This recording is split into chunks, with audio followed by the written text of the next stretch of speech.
नमस्कार। यह है फलक की कहानियों का अद्भुत संसार। किस्सा कहानी। कहानियां कुछ बड़ी, कुछ छोटी, कुछ मनोरंजक व कुछ डराती सी, लेकिन कहानियां कुछ महसूस कराती सी। मैं डॉक्टर सोनिल बढ़ती हूं अपनी कहानी खुले बाल के तीसरे भाग में। दूसरे भाग में हमने सुना कि कैसे वीणा ने पहली बार अपने बाल खोले और भोलेनाथ के मंदिर गई। भोलेनाथ के मंदिर से निकलकर शिवेन और सिया वीणा को अपने साथ खाना खिलाने लेकर गए। अब खाना खाने चलें? शिवेन ने पूछा। ओम रेस्टोरेंट बढ़िया रहेगा ना? सिया बोली। लेकिन वीणा के दिमाग में तो वरुण ही घूम रहा था। ओ मैडम, कहाँ खो गई? खाना नहीं खाना? नहीं जिज्जी, मैं वो वरुण जी। वरुण जी? ओहो, कौन है ये वरुण जी? कैसी बातें कर रही हो जिज्जी? आप और जीजा जी के दोस्त वरुण जी, जो अभी मंदिर में मिले थे। सिया ने अपना हाथ वीणा के माथे पर रखा। तबीयत ठीक है ना तेरी गंवार? शिवेन अकेले ही थे। जिज्जी, हम पागल नहीं हैं। गंवार होंगे पर पागल नहीं हैं। देख गंवार, शिवेन अकेले थे। तूने कहा कि तू दर्शन को जा रही है, तू गई। हमने कहा भी कि रुक जा 5 मिनट, पर नहीं, मैडम को अकेले जाना है। आकर रास्ते में बैठकर पता नहीं क्या जप रही थी। लोग देख रहे थे। जिज्जी, हॉस्टल चलो, हमको ना चुड़ैल लग गई है। चलो जल्दी चलो। वीणा की आंखों से बड़े बड़े आंसू बहने लगे। सिया बगल में बैठी थी और वो वीणा के आंसू देख नहीं पा रही थी। शिवेन ने ओम रेस्टोरेंट के सामने ऑटो रोक लिया। तब सिया ने देखा कि वीणा बैठी बैठी रो रही है। क्या हुआ गंवार, रो क्यों रही है यार तू? हमें चुड़ैल लग गई है। हमने कहा था खोलेंगे नहीं बाल, पर आपने हमें ये कसम दे दी, अब हम मर जाएंगे। सिया हंस पड़ी और वीणा को ऑटो से उतारा, ये बोलकर कि यार मरना है तो मर जाना, लेकिन खाना तो खा ले। जल्दी गए। वीणा शिवेन और सिया के कहने पर अंदर आ गई। तीनों ने बैठकर खाना खाया। वीणा को रह रहकर वरुण ही याद आ रहा था। सामने की एक टेबल पर एक लड़का बैठा था जिसका चेहरा दूसरी तरफ था और पीठ वीणा की तरफ। कद काठी वरुण सी ही थी। वो पलटा और वो वरुण ही था। वीणा ने कहा, जिज्जी, वरुण जी। कौन वरुण यार, कौन वरुण है ये गंवार? जिज्जी, जीजा जी के दोस्त वरुण। जीजा जी के किसी दोस्त का नाम वरुण नहीं है। वीणा अब दहशत से कांप रही थी। वरुण वीणा की तरफ मुड़ा, देखकर मुस्कुराया और आंख भी मारी। वीणा डर के मारे बेहोश हो गई। उसे जब होश आया तो वो एक हॉस्पिटल में थी। शिया सिवेन पास ही खड़े थे। डॉक्टर ने कहा जांच करानी होगी, खून की भी जांच होगी। सिया ने भी कहा कि जरूर डॉक्टर साहब, आप सब जांच कर लीजिए। जी, जांच करना तो जरूरी है।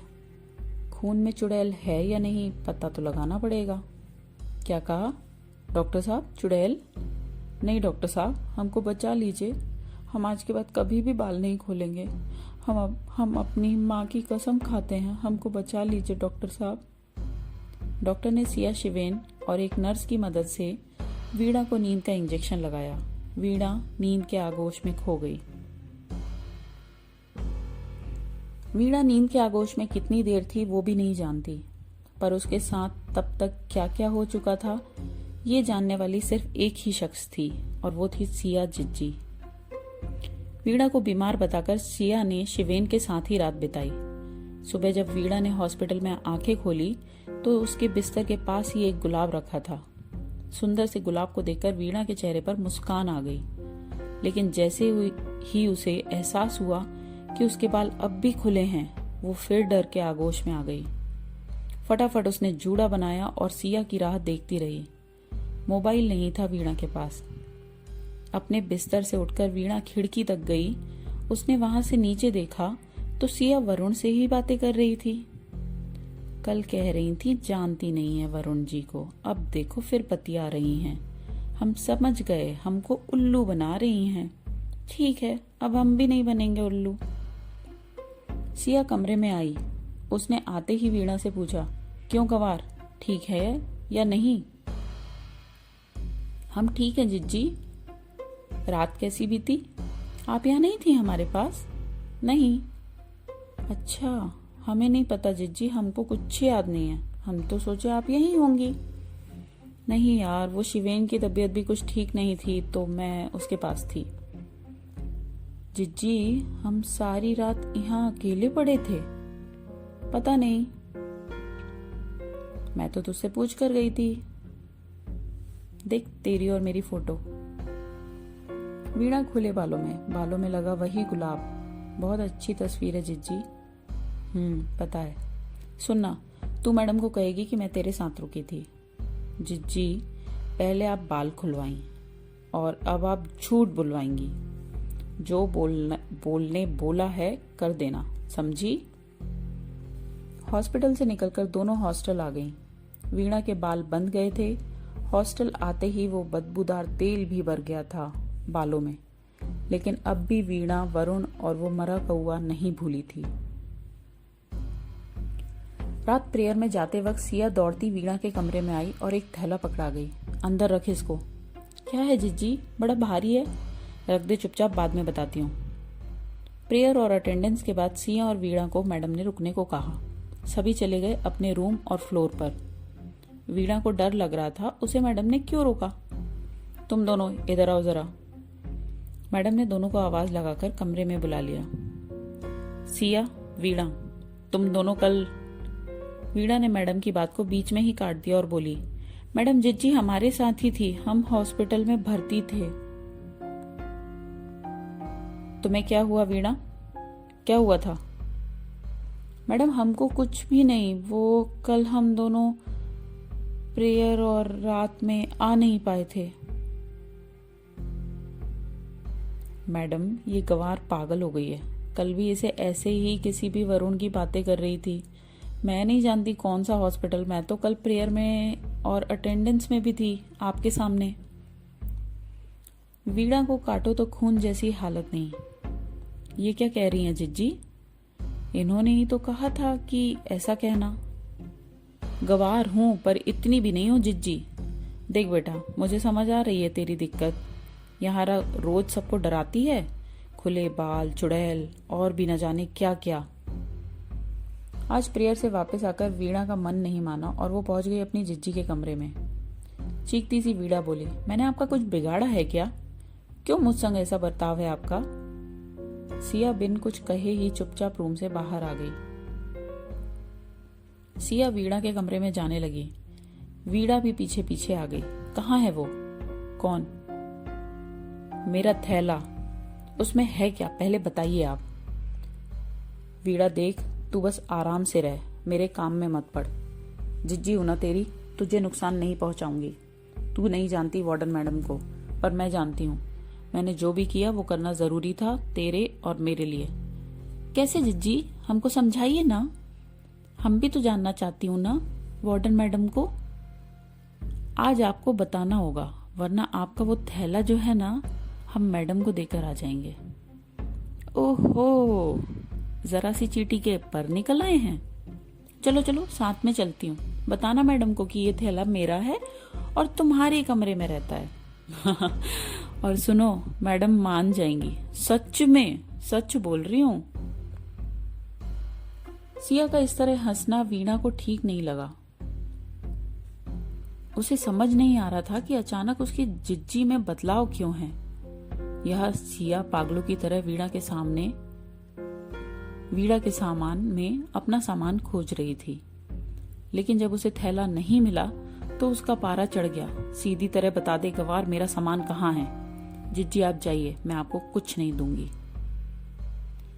सिया की आंखों में खून उतर आया। वो वीणा की तरफ लपकी और जोर से धक्का देकर वीणा को गिरा दिया। तू मुझे जानती नहीं है गंवार, वरना ऐसे मुंह नहीं लगती। चल फटाफट निकाल सामान।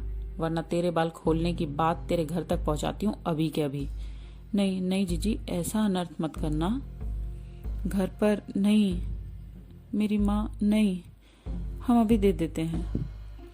वीणा ने पलंग के नीचे से हाथ डालकर थैला निकाला। जूते चप्पल होने की वजह से सिया देख ही नहीं पाई थी थैला। सिया ने अपना सामान लिया और अपने रूम पर आ गई, लेकिन सिया का फोन वीणा के कमरे में ही रह गया। वीणा गहरी नींद में थी जब गाना बजा। काहे सताए आजा पिया बसंती रे, काहे सताए आजा। वीणा सपना समझ पलटी और फिर सो गई। पर अब ये आवाज कमरे में गूंज रही थी। ये क्या बला आ गई है कमरे में, सोचती वीणा उठी तो देखा मोबाइल। अरे जिज्जी का मोबाइल, पर कॉल वरुण का। ऐसा कैसे? पहली बार फोन बजता रहा और वीणा बस देखती रही। फोन बजना बंद हुआ तो वीणा ने भी आंखें बंद कर ली, पर गाना फिर बजा। पिया बसंती रे, काहे सताए आजा। वीणा ने जल्दी फोन उठाया। वरुण जी नमस्ते, हम वीणा। वो जिज्जी ना फोन यहीं भूल गई हैं। आपको कोई जरूरी बात करनी हो तो हम अभी जाकर अभी के अभी दे देते हैं। नहीं, हमने तो आपसे ही बात करने के लिए फोन किया था वीणा। आपका मतलब? क्या मतलब है वरुण जी? हम आपको भला लड़का समझते थे, पर आप। वीणा आप गलत समझ रही हैं। आपको फोन इसलिए क्योंकि आपको कुछ बताना चाहते हैं। ऐसा क्या बताना चाहते हैं वरुण जी? इन्हें कैसे पता कि सिया का वो फोन वीणा के पास है? लेकिन इतना तो वो गवार तब सोचती जब उसमें इतनी अकल होती। क्या वरुण जी, आप क्या बताना चाहते हैं? इतना उतावलापन ठीक नहीं है वीणा जी, आपको मिलना होगा हमसे। आपको बहुत खुफिया और आपके मतलब की जानकारी देनी है हमें। हम मिल नहीं पाएंगे वरुण जी आपसे। आप हमें अभी बता सकते हैं तो बता दीजिए। देखिए वीणा जी, आपकी सिया जिज्जी के बारे में ही कुछ बात है। आप चाहें तो आ जाइए कॉफी हाउस में कल शाम को 4 बजे। लेकिन वरुण जी सुनिए तो। हाँ, बाल खोलकर ही आइएगा। आपके खुले बाल और वो लाल गुलाब अब भी याद है मैं। कल शाम 4 बजे। अरे पर। वीणा कुछ कह पाती इसके पहले ही फोन कट गया। वीणा के मन में अजीब सी हलचल हुई। उसे रह रहकर वरुण का चेहरा याद आने लगा। वो हल्की भूरी कंजी आंखें, ऊंचा अच्छा कद, लंबाई चौड़ाई और वरुण की वो नीली शर्ट। सोते वक्त भी वीणा के दिमाग पर आज सिर्फ वरुण का राज था। सुबह दरवाजा पीटने की आवाज से वीणा ने दरवाजा खोला। सामने सिया थी। मेरा फोन, कहते हुए सिया अंदर आ गई। जिज्जी वो रखा है पलंग के पास। रात फोन आया था उनका। उनका किनका? अरे जिज्जी वरुण जी का। वरुण? फिर वही एक ही कहानी है क्या तेरे पास गंवार? कौन वरुण? मैं नहीं जानती किसी वरुण को। जिज्जी आप रहने दीजिए, हमें सब पता है। आप सब मिलकर ना हमको गंवार ही समझते हैं और हमको गंवार बना रहे हैं। हमको सब पता है। हमें डराने के लिए आप सभी कहानी बनाते हैं। हम नहीं मानेंगे आपकी कोई कहानी और हम नहीं हैं गंवार। हमें सब पता है। गंवार तो तुम थी ही, अब पागल भी हो गई हो। सिया अपना फोन उठा चली गई और वीणा फिर सो गई। रात देर से सोने की वजह से उठ नहीं पा रही थी। शाम को तैयार होती वीणा ने फिर अपने खुले बाल पर कंघा चलाया। खुद को शीशे में निहारती देख सोच में पड़ गई। मैं सुंदर हूँ? हाँ, सच्ची सुंदर ही तो हूँ। मेरे बाल। और कल वरुण ने भी तो कहा। नहीं वरुण नहीं, वरुण जी। गंवार हूं मैं सच्ची में। अपने समय से थोड़ा पहले ही पहुंच गई थी वीणा। 2 सेकंड ही हुए थे और अचानक किसी ने कंधे पर हाथ रख दिया। डर से वीणा ने हड़बड़ाहट कर पीछे देखा तो वरुण ही था। उसने वीणा को गिरने से बचा लिया। अंदर चलें? वरुण बोला।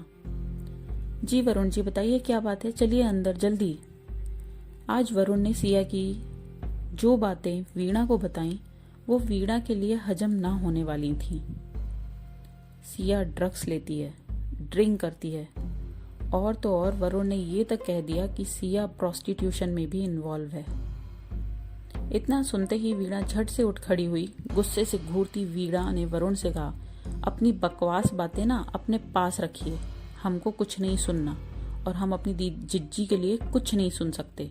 दोस्त हैं वो तुम्हारी, और उनके बारे में इतने गंदे ख्यालात। ओ हेलो मैडम, जमीन पर आ जाओ, उड़ो मत। उड़ना है तो अकेले उड़ो, साथ में नहीं। तुम्हें शिकार बनाकर कब हलाल कर दिया जाएगा जान भी नहीं पाओगी। देखिए वरुण जी, अभी तक हम आपकी इज्जत कर रहे थे, इसलिए जी कर रहे थे, पर आप इसके लायक नहीं हैं। अभी मैंने कुछ बातें तो बताई ही नहीं वीणा, हमें सुनना ही नहीं है, कुछ बकवास ही तो करनी है आपको हमारी जिज्जी के बारे में, और अब आपने कुछ बकवास की तो हम आपका सर फोड़ देंगे। तुम्हारे कमर का दिल जो है ना, वो तुम्हारे हुस्न को और हसीन बनाता है। वीणा कुछ पल स्तब्ध थी। वरुण कैसे जानता है ये?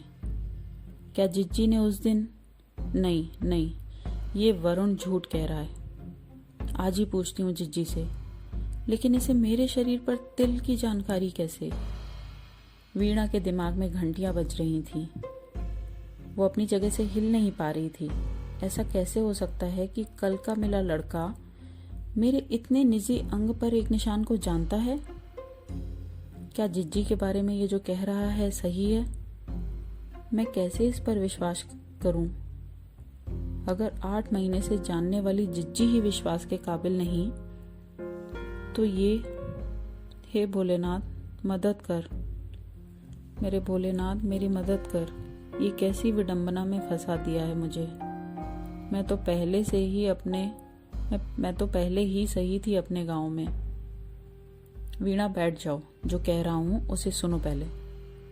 वरुण जी, अब हम अभी इस स्थिति में नहीं हैं कि आपकी बात सुन या समझ पाएं। हमें जाने दीजिए। अच्छा ठीक है, तुम जाओ, लेकिन एक बात जान लो, वो तुम्हें मार कर ही दम लेगी, और अगर फिर भी तुम बच निकली तो वो तुम्हें ऐसा बदनाम कर देगी कि तुम कहीं की नहीं रह जाओगी। मुझे बदनाम? वरुण जी, हम ऐसी वैसी लड़की नहीं हैं। हमने आज तक कोई ऐसा काम किया ही नहीं, तो हम किस बात से डरें? तो तुम्हारे एक कमर के तिल के बाद दूसरे कुछ निशान और शरीर के कुछ और तिलों के बारे में भी जानना चाहोगी मुझसे? वीणा की आंखों में खून उतर आया। चुप करके बैठ गई और आंखें बंद कर ली। खून आंसू के रूप में आंखों से टपक गए। वो रोना नहीं चाहती थी, पर अपनी लाचारी पर कुछ और कह ना सकी सिवाय आंसू बहाने के। वरुण से देखा ना गया। उसने उठकर वीणा के आंसू पोंछने की कोशिश की, पर वीणा ने तुरंत आंखें खोलकर उसे ही डरा दिया। क्या करना चाहते हैं आप? पहले आंसू दे दिए, अब पोंछना चाहते हैं? आप शहर वाले हम गांव वालों को अनपढ़ गंवार ही समझते हैं, है ना?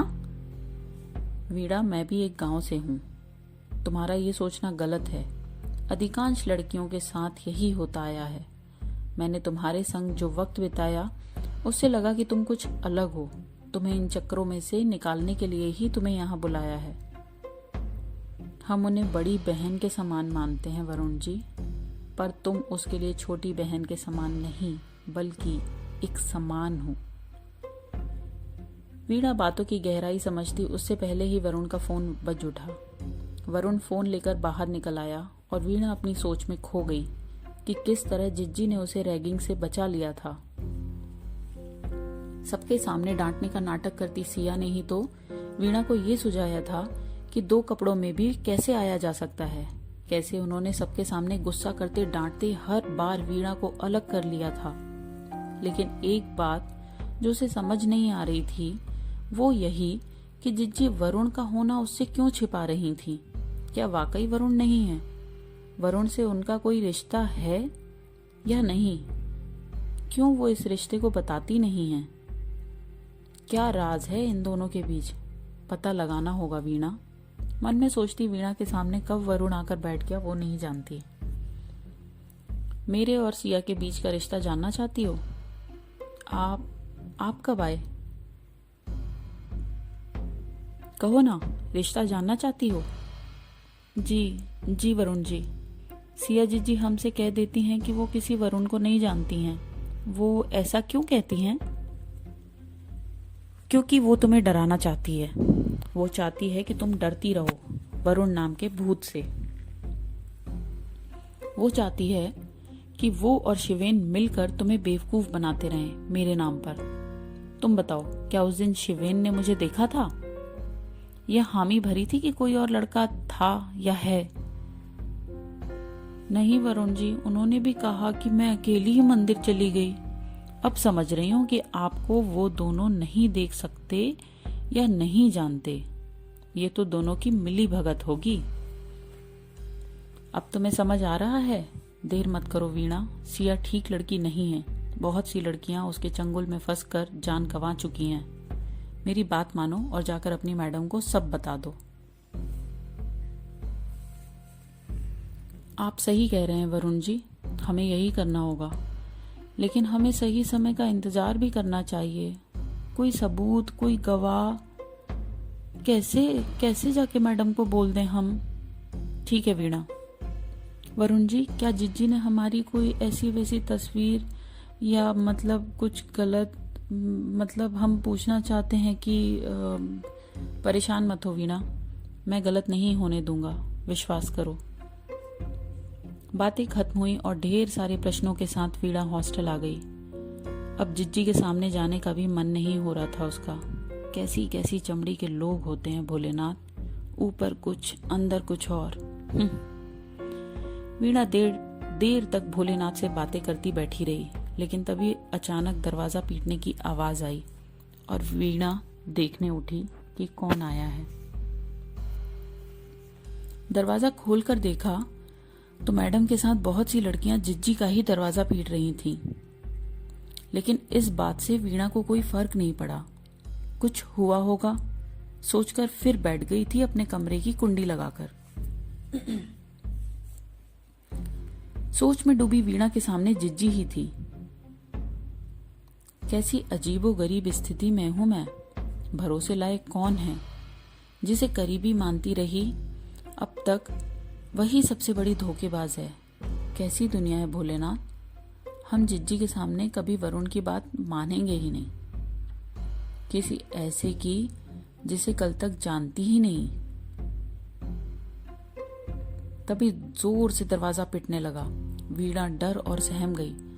अचानक इस तरह हुई तेज आवाज से पलटकर दरवाजे तक आई और कुंडी खोली ही थी कि सिया, मैडम और साथ ही 2-3 लड़कियां और घुस आई कमरे में।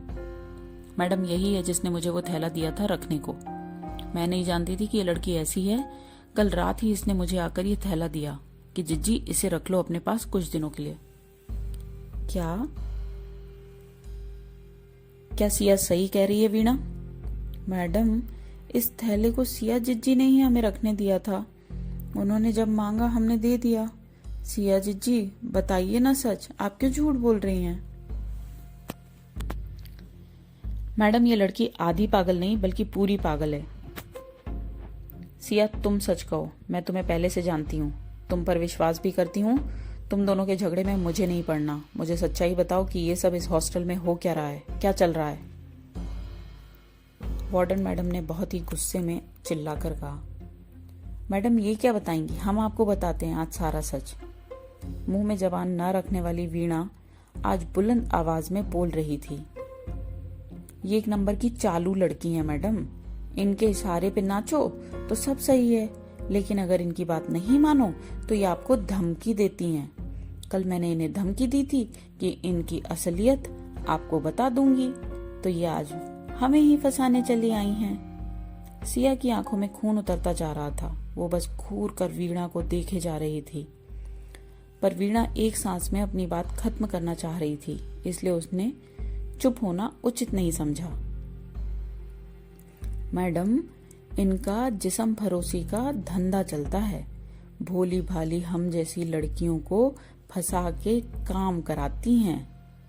वो तो भला हो वरुण जी का, जिन्होंने इनकी सच्चाई हमारे सामने ले आए। वरना तो ये न जाने कितना गलत करवा देती हमारे साथ। शराब पीना, ड्रग्स लेना और यही सब काम है इनके। सिया ने अब आव देखा न ताव और वीणा को एक जोरदार थप्पड़ मार दिया। चीखती सी सिया बोली, मैं इसे छोटी बहन सा मानती हूँ। जब से आई है तब से गंवार सी बनी रहती है। दिमाग में बस एक चुड़ैल बैठा रखी है। पता नहीं कब कहाँ इसे इसके पहचान के लोग दिख जाते हैं जो किसी और को नहीं दिखते, उन्हें ही नए नए नाम दे देती है।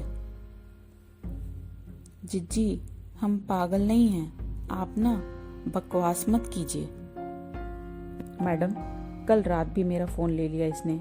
सुबह कहती है वरुण जी का फोन आया था, कोई रिसीव कॉल भी नहीं थी। फिर भी और तो और मैडम, वरुण जी मेरे दोस्त हैं कहती है, लेकिन मैं किसी वरुण को जानती ही नहीं। वीणा से ये बातें बर्दाश्त नहीं हो रही थी, लेकिन क्या करे, समझ नहीं पा रही थी। वरुण जी का नंबर या एड्रेस भी तो नहीं था कि उन्हें बुला पाए। कैसे यकीन दिलाए?